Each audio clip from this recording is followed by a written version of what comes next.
তামার পাত পিটিয়ে সুকৌশলে বসানো হচ্ছে নকশা। গোপালগঞ্জের জলিরপাড়া গ্রামে ভোর থেকে সন্ধ্যা পর্যন্ত প্রতিটি বাড়িতে শোনা যায় গয়না তৈরির টুংটাং শব্দ। তামা ও পিতলের সাথে নানা উপকরণ মিশিয়ে ব্রোঞ্জের গয়না তৈরি করা হয় এখানে। গ্রামের বেশিরভাগ মানুষের সংসার চলে এই কাজ করে। আমরা কাজ করছি 53 বছর দিলা 53 বছর কাজ করছি এই কুটির শিল্পীর কাছে। আগে ব্রোঞ্জ পাইতাম, ঢাকা থেকে আনতাম, তা গালাইয়া কাজ করিয়া তারপরে পাতা বানাইয়া আমরা ব্রোঞ্জের কাজ করছি। আংটি বানাইতাম, চুরি বানাইতাম, নাকফুল বানাইতাম, আপেল বানাইতাম, এই সব কিছু আমরা করতাম। যা যা মানে মেয়েদের যা যা লাগে সব কাজ করি আমরা। এখানে কাজ করি ওই যে কুটির শিল্পীর কাজ বলে এটারে, চাকতি কাটি, চাকতি মিশাই, ওইগুলা লাগাই, এটা তো নাই, এগুলো লাগাইয়া জুরিয়া লাতা, বলগাতি, আংটি, পাথরে যেগুলো বড়ি, এগুলা বইরে তারপরে উনি মার্কেটে যায়, ওইগুলা বিক্রি করে টাকা আনে, আমরা সংসার চালাই, আবার ডাইনেও রাখি। সম্প্রতি শত বছরের পুরনো এই কুটির শিল্পটিকে দেওয়া হয়েছে জিআই পণ্যের স্বীকৃতি। এতে খুশি কারিগররা। সেই সাথে মেশিনে তৈরি গয়নার প্রভাবে হারিয়ে যেতে বসা এই শিল্পটির আগের রূপ ফিরিয়ে আনার জন্য লোনের ব্যবস্থা সহ বাজার সৃষ্টির দাবি তাদের।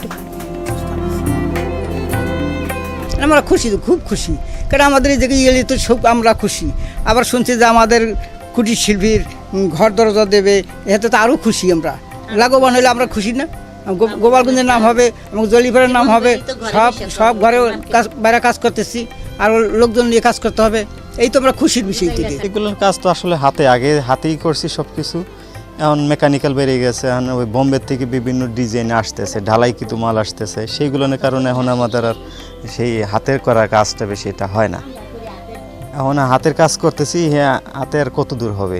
মেশিনে যে করবে কাজ 10 জনের কাজ করে দিচ্ছে এক মেশিনে, আমাদের তো সেইভাবে করতেছি না। আর এই কাজ করে আগে জীবনযাপন করছি, এখন এর কাজের পাশাপাশি একটু কমে আসছে, অন্য কাজের ভেতর যাচ্ছি। এই জলিপাড়ের মার্কেটটা অনেক পুরনো, অন্তত পক্ষে 50-60 বছর 70 বছর আগের থেকে এই মালগুলো তৈরি হয়, ব্রোঞ্জের মাল। এইখানে ব্রোঞ্জের জন্য জলিপাড়াটা কুটির শিল্পের বিখ্যাত, ঠিক আছে। এখন মোটামুটি ওই অনেক গ্রামে গ্রামে প্রতি ঘরে ঘরে কাজ হয়, ঠিক আছে। এই কাজগুলো হয় না, এই কাঁচামালের দাম বেশি, যেমন ব্রোঞ্জের দামটা বেশি কাঁচামালের। যাই হোক, এখন বিদেশি মাল আইসে ওই মালটার মানে মানটা কমাই দিয়েছে। বিদেশি মালগুলো করে ওরা অল্প পয়সায় মেশিনে করে, আর আমাদের হাতে করতে, যার ফলে আমাদের খরচা খুব বেশি। অবহেলিত পণ্যটি জিআই পণ্য হিসেবে যখন স্বীকৃতি পেয়েছে, আমরা আশাবাদী এই পণ্য থেকে আমরা খুবই লাভবান হব এবং আমাদের দারিদ্র্যের সমস্যা সমাধান হবে। এই ব্রোঞ্জের গহনা গোপালগঞ্জ সহ দেশের বিভিন্ন জেলার মানুষের কাছে বেশ সমাদৃত। তাই এলাকাটিতে গড়ে উঠেছে গহনার বাজার। এখান থেকে গহনা কিনে নিয়ে যান সাধারণ মানুষ ও দেশের বিভিন্ন প্রান্তের ব্যবসায়ীরা। আমি মাদারপুর থেকে আসছি, মানে এমনিতে সোনা কেনার জন্য, আমাদের গ্রামে বাজার বিক্রি করার জন্য। সোনার দাম বেশি, তো তাই আমরা এমনিতে সোনা নিই এবং চাহিদা বেশি। সবাই তো সোনা কিনতে পারে না ভাই, এত দাম। এই সোনা কেনা কি সম্ভব? গরিব গ্রামের লোক তো বেশিরভাগই গরিবরা তো 1 লক্ষ 1.5 লক্ষ টাকা দিয়ে সোনা কেনা সম্ভব না। ব্রোঞ্জের গহনা জিআই পণ্যের স্বীকৃতি পাওয়ায় এই ব্যবসার উন্নয়নের সাথে সাথে এলাকার মানুষের আর্থসামাজিক উন্নয়নও ঘটবে বলে মনে করেন জেলা প্রশাসক। বাংলাদেশ ইতিমধ্যে 43টি স্বীকৃতিপ্রাপ্ত জিআই পণ্যের মধ্যে প্রথম গহনা হিসেবে আমাদের এই ঐতিহ্যবাহী গোপালগঞ্জের ব্রোঞ্জের গহনা স্বীকৃতি লাভ করেছে।